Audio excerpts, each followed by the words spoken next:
ಸ್ನೇಹಿತರೆ ನಮಸ್ತೆ. ನಾನು ಈಶ್ವರ್ ತೀರ್ಥ ಮಾತಾಡ್ತಿರೋದು. ಮೊನ್ನೆ ಡಾಕ್ಟ್ರೇಟ್ ಕೃಷಿಗೆ ಸಂಬಂಧಪಟ್ಟ ಹಾಗೆ ತಗೊಳ್ಳಿಕ್ಕೆ ಚೆನ್ನೈಗೆ ಹೋದಾಗ ಅಲ್ಲಿ ನನ್ನ ಸ್ನೇಹಿತೆ ವಾಣಿ ಮತ್ತು ಅವರ ಯಜಮಾನ ರವಿಶಂಕರ್ ಅವರು ಅಲ್ಲೇ ಹತ್ತಿರದಲ್ಲಿರುವಂಥ ಮಹಾಬಲಿಪುರಂ ಅಂತಾರೆ, ಮಹಾಬಲೇಶ್ವರ ಇಲ್ಲ ಮಹಾಬಲಿಪುರಮೇ ಸರಿ ಇದೆ. ಟೂರಿಸಮ್ ಪ್ಲೇಸು, ಒಂದು ಖ್ಯಾತ ಟೂರಿಸಮ್ ಪ್ಲೇಸು ತಮಿಳ್ನಾಡಲ್ಲಿರುವಂಥದ್ದು. ಅಲ್ಲಿ ಕರ್ಕೊಂಡು ಹೋದರು. ಅಲ್ಲಿ ಪಲ್ಲವರು ಕದಂಬರಂ ಕಥೆಗಳಲ್ಲಿ ಬರುತ್ತಲ್ಲ, ಮಯೂರವರ್ಮ ಕಥೆಯಲ್ಲಿ ಆ ಪಲ್ಲವರು ಈಶ್ವರನ ದೇವಸ್ಥಾನ ಕಟ್ಟಿಸಿರೋವಂಥದ್ದು. ಇದು ಸಮುದ್ರ ಬರಿದಿನಲ್ಲೇ ಇದೆ. ಅದನ್ನು ನೂರಾರು ವರ್ಷ ಸಮುದ್ರದಲ್ಲಿ ಮುಳುಗಿತ್ತಂತೆ. ಅದಾದಮೇಲೆ ಮತ್ತೆ ನೀರು ಹಿಂದಕ್ಕೆ ಹೋದಾಗ ಅದನ್ನು ತೆಗೆದುಕೊಂಡು ಅದನ್ನು ಪ್ರಿಸರ್ವ್ ಮಾಡಿ ಇಟ್ಟಿದ್ದಾರೆ. ತುಂಬ ಒಳ್ಳೆಯ ಪ್ಲೇಸು, ಒಳ್ಳೆಯ ವ್ಯವಸ್ಥೆ ಮಾಡಿದ್ದಾರೆ. ಇಲ್ಲಿ ನೀರಿನ ಸ್ತಂಭ ಕಾಣಿಸ್ತಾ ಇದೆ. ಇದು ಮುಳುಗಿದ್ರೆ ಬರಗಾಲ ಬರುತ್ತಂತೆ. ನೀರಲ್ಲೆಲ್ಲ ಅದ್ರ ಪಾದದ ಲೆವೆಲ್ಗೆ ಇದ್ದರೆ ನೀರು ಚೆನ್ನಾಗಿ ಮಳೆ ಬೆಳೆ ಆಗುತ್ತೆ ಅಂತ ಅರ್ಥ ಅಂತ ಹೇಳ್ತಾರೆ. ಹಾಗಾಗಿ ಒಟ್ಟಾರೆ ಒಂದು ಒಳ್ಳೆ ಮೆಮೊರೇಬಲ್ ಪ್ಲೇಸ್. ಹೋದಾಗ ಜೀವನದಲ್ಲಿ ಒಂದು ಸೇರಿ ನಿಮಗೆ ನೆನಪಿರುತ್ತೆ. ಹಾಗಾಗಿ ಪ್ರತಿಯೊಬ್ಬರೂ ಇದನ್ನು ಭೇಟಿ ಕೊಡಿ.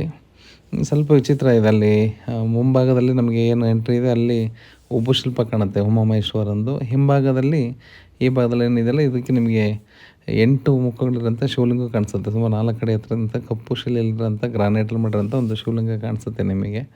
ಅದು ಹೇಗೆ ಏನಂತ ಗೊತ್ತಾಗಲಿಲ್ಲ. ಹಿಂದೆ ಯಾವುದು ಮುಂದೆ ಯಾವುದು ಅಂತ ನಮಗೆ ಗೊತ್ತಾಗಲ್ಲ. ಇದು ಸಮುದ್ರದಲ್ಲೇ ಮುಳುಗಿರೋದ್ರಿಂದ ಅಲೆಗಳು ಹೊಡೆತಕ್ಕೆ ಹೊಡೆದು ಇದು ಸಹ ಪೂರ್ತಿ ಸೌದು ಅಲೆಗಳ ಥರನೇ ಕಾಣಿಸುತ್ತೆ ನಮಗೆ. ಆ ಸ್ಟ್ರಕ್ಚರ್ ಎಲ್ಲ ಮೇಲ್ಗಡೆ ಗೋಪುರ ಮುಳುಗಿರಲಿಲ್ಲವಂತೆ, ಹಾಗಾಗಿ ಗೋಪುರ ಹಾಗೆ ಉಳ್ಕೊಂಡಿದೆ. ಇಲ್ಲಿ ನೂರಾರು ಬಸವಣ್ಣಗಳು ನಿಮಗೆ ಸುತ್ತಲೂ ಪ್ರಾಂಗಣದಲ್ಲಿ ಕಾಣಿಸುತ್ತೆ. ಅದೇನು ಇಲ್ಲೇ ಇದ್ದಂಥದ್ದು ಅಥವಾ ಬೇರೆ ಕಡೆ ತಂದು ಇಲ್ಲಿ ಶಿಫ್ಟ್ ಮಾಡಿದಾರೆ ಗೊತ್ತಿಲ್ಲ. ಆದರೆ ಅವ್ನು ನೋಡಿದಾಗ ಸಹ ಅನಿಸುತ್ತೆ ಇದು ಸಹ ನೀರಲ್ಲೇ ಮುಳುಗಿತ್ತು ಅಂತ ಅನಿಸುತ್ತೆ. ಅದು ನೋಡಿದಾಗ ನೀರಿನ ದೊಡ್ಡ ಕಲ್ಲಿನ ತೊಟ್ಟಿ ಇದೆ. ಇದೇನು ಅಭಿಷೇಕಕ್ಕೆ ಉಪಯೋಗಿಸ್ಕೊತಿದ್ರು ಏನಕ್ಕೆ ಅಂತ ಗೊತ್ತಿಲ್ಲ. ಹಾಗಾಗಿ ದೇವಸ್ಥಾನದ ಸ್ವಲ್ಪ ಕನ್ಫ್ಯೂಸು, ಹಿಂದೆ ಯಾವುದೋ ಮುಂದೆ ಯಾವುದೋ ಅಂತ ಗೊತ್ತಾಗಲ್ಲ ನಮಗೆ. ಹಾಗಾಗಿ ಓಕೆ, ಅದನ್ನು ಇತಿಹಾಸ ತಜ್ಞರು ಹೇಳ್ತಾರೆ. ನನ್ನ ಜೊತೆ ಬಂದಿರೋಂಥ ಇಬ್ಬರು ಶಿವಕುಮಾರ್ ಸ್ಕ್ವಯರ್ಸ್, ಇವರಿಬ್ಬರು ಸಹ ಬೆಂಗಳೂರಿನವರು. ಇವರೇ ವಾಣಿ ದಂಪತಿಗಳು. Thank you.